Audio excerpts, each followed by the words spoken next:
This episode is sponsored by Smart Travel, a new podcast from NerdWallet. You know that one friend who always finds the best travel deals, picks the right cards, and somehow ends up in first class for the price of coach? How do they do that? Well, Smart Travel is like that friend, but in podcast form. They cover all things travel finance, like which travel cards earn their keep and which are just heavy, shiny metal, and planning group trips that won't ruin your budget or your friendships. So travel smarter and spend less. That's the key with help from NerdWallet. Follow Smart Travel wherever you get your podcasts. Armchair-Explorer is a part of the Voyescape podcast network. Check out all of their shows from around the world at voyescape.com.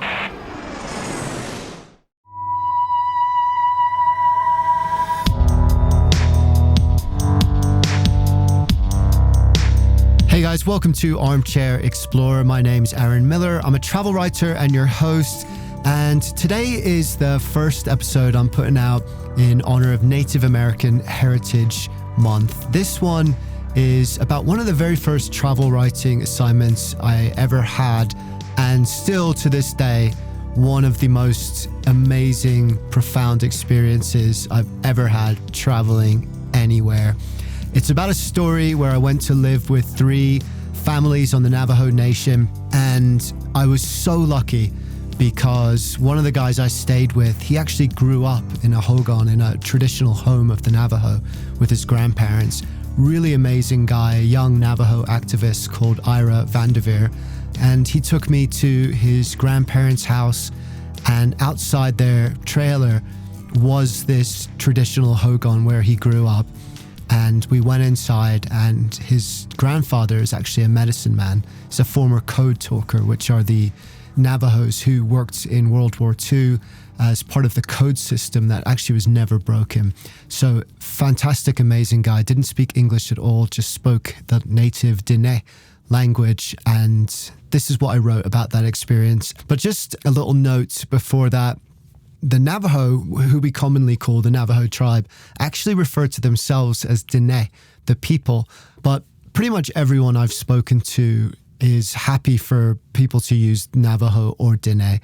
And so in this story, I've used Navajo because I think that's the most common word that we all understand. But just to make a nod to that, Diné is the word that they use for themselves. So without further ado, this is my story of going into the Navajo Nation and sitting beside the medicine man's fire.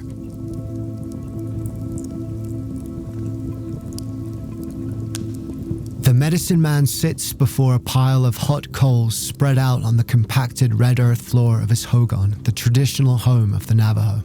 This is Native American church, he tells me, pulling shiny black arrowheads and golden eagle feathers from his wooden medicine box and twisting a thick, translucent crystal before the flames. Sweat beads on my forehead. Medicine men are believed to see premonitions in the burning coals that divine the nature of a patient's affliction. His eyes dilate. I see a spider, he says. I see a dead man.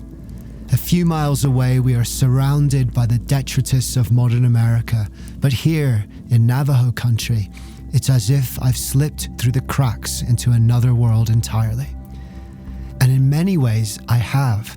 Medicine men have been performing ceremonies like this on the Navajo reservation, a 27,000 square mile sovereign state in the high deserts of Arizona, New Mexico, and Utah, for thousands of years, and they're still used to this day to cure anything from addiction and depression to cancer and even the common cold. They work too. Stories of miraculous healing echo across this parched and desolate landscape. But there are warnings of powerful black magic practitioners too, who have the ability to curse and injure. The medicine man fixes me in his stare and my heart thunders. In the land of the Navajo, the power of the medicine man is real. Inside, the hogan is warm, the room scented of damp earth and cedar.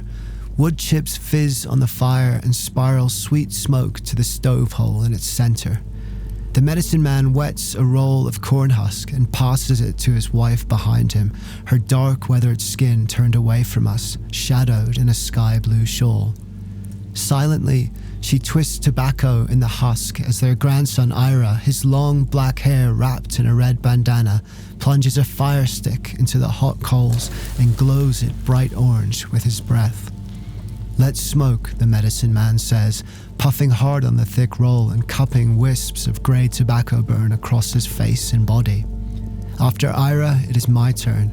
I draw deep and try to repeat their movements, the smouldering tobacco spasming the back of my throat in violent coughs as the medicine man looks on, telling me to smoke harder, to cover myself more completely in the rough blaze.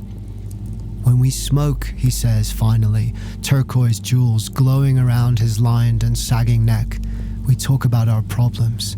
Tell the fire. Be honest." I have never been to church before, never really prayed, but in this warm and quiet space, surrounded by meager farmlands and poor weather-torn shacks scattered wide like seeds on the wind, I am compelled, maybe for the first time in my life, to speak only and absolutely from my heart. I talk of my family, my children. I talk instinctively without stopping in a way I've never done before. I ask to be a better man, to be stronger for them, to not carry my darkness into their lives. When I'm done, the medicine man fans me with golden eagle feathers, cupping cedar smoke across my face and neck, and then blowing a single shrill note through the collarbone of an eagle to purify me. Afterwards, the grandmother, in a soft Navajo voice, calls to the holy people to witness us. She speaks of her grandson, Ira, kneeling beside me. She asks them to bless his feet that touch the earth, bless his ankles that let him move, his legs that support his weight.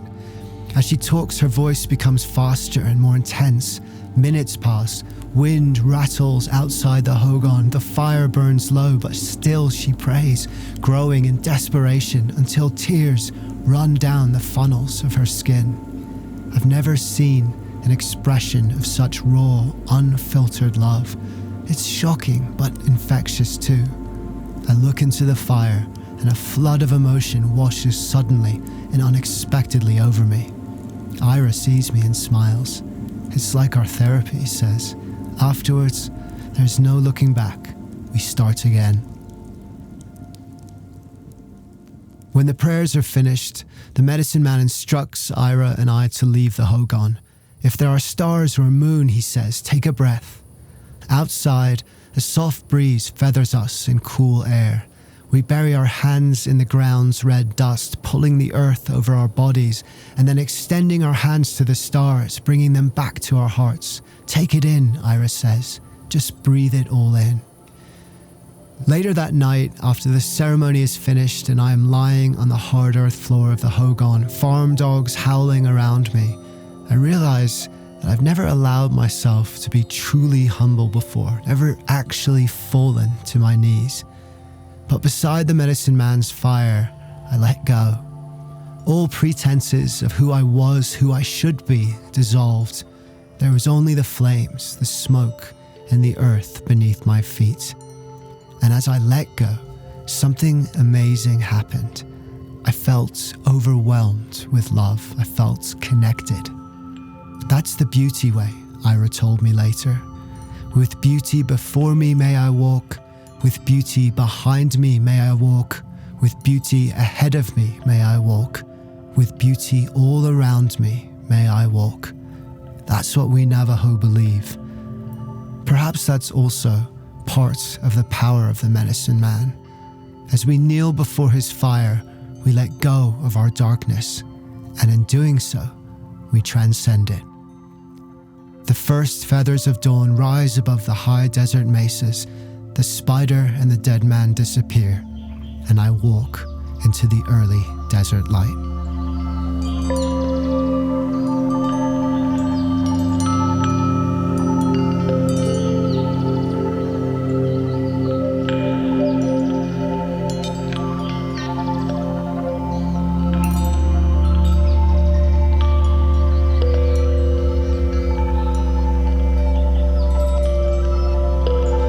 I just want to dedicate that story to Ira and his grandfather and grandmother. It's been many years since I've seen them, but it is still to this day one of the most amazing experiences I've ever had. and I'll never forget it. And Ira is an incredible guy. He's a Navajo activist, and I'm going to put some details in the show notes about the kind of projects that he's passionate about. He talks a lot about trying to maintain that native identity, to keep connected to his roots in the face of this dominant American identity, this melting pot that wants everyone to be part of it. But he wanted a part of him to remain separate, to remain true to his Native American heritage and roots. And I think that, more than anything, is what Native American Heritage Month is about. It's about celebrating people like Ira and his grandfather and his grandmother and all the people I stayed with on that trip. I just want to say thank you for letting me have a glimpse into their world, be a part of their family for just a few days. I'll never forget it.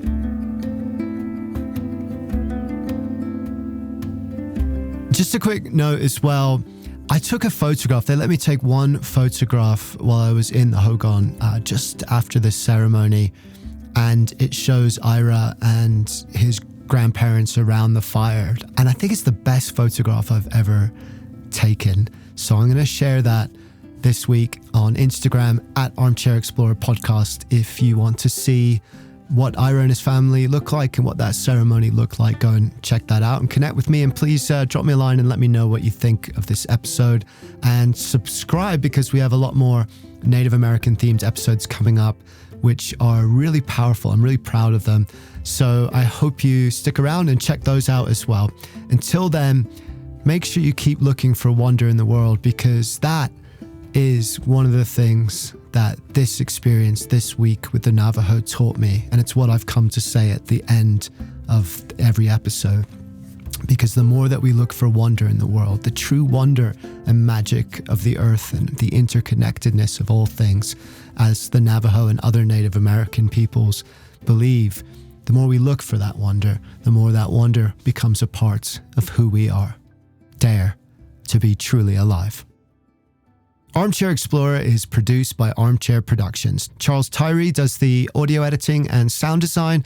My name's Aaron Miller. I write and present the show. You can find out about our other shows at armchair-productions.com. I'll see you next time. Quick question. Do you want travel tips from people who have actually been there? Our show is co-hosted by Tim Johnson, an award-winning travel journalist who's been to more than 145 countries around the world. And I'm David Brody, the other co-host who's been travel podcasting for 20 years while traveling to 50-plus countries around the world. In about 10 or 20 minutes per show, we break down a destination with the kind of insight you usually only get from long guidebooks or hours of research. So if you want expert advice, zero fluff, and travel inspiration that you can actually use, search for Travel in 10 wherever you listen to podcasts, or you can also find us at boyescape.com. Hi, I'm Pauline Fromer, host of the Fromer's Travel Podcast. We post new episodes weekly, detailing the kinds of money-saving tips and cultural insights that will make your trips richer without making you significantly poorer. We do so by interviewing real travel experts like TV host Samantha Brown, Fromer's authors from around the globe, and such public figures as Free Solo's Alex Honnold. It's a fun travel party. I hope you can join us.